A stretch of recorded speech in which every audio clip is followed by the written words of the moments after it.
উৎসবমুখর আয়োজনে অনুষ্ঠিত হলো স্টেপ ফুটওয়্যারের বার্ষিক মিলন মেলা।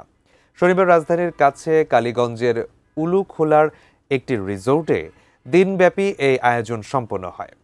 অনুষ্ঠানে উপস্থিত ছিলেন স্টেপ ফুটওয়্যারের চেয়ারম্যান আব্দুস সাত্তার, ব্যবস্থাপনা পরিচালক শামীম কবির এবং পরিচালক তানজিনা আনোয়ার কবির।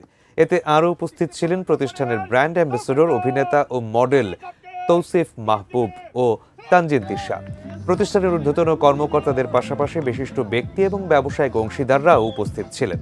দিনব্যাপী অনুষ্ঠানে খেলাধুলা, র্যাফেল ড্র সহ বিভিন্ন বিনোদনমূলক অনুষ্ঠান ও সাংস্কৃতিক পরিবেশনার আয়োজন করা হয়। বর্তমান সময়ের জনপ্রিয় তারকা ও অভিনয় শিল্পীদের উপস্থিতিতে আয়োজনটি আরও প্রাণবন্ত এবং আকর্ষণীয় হয়ে ওঠে।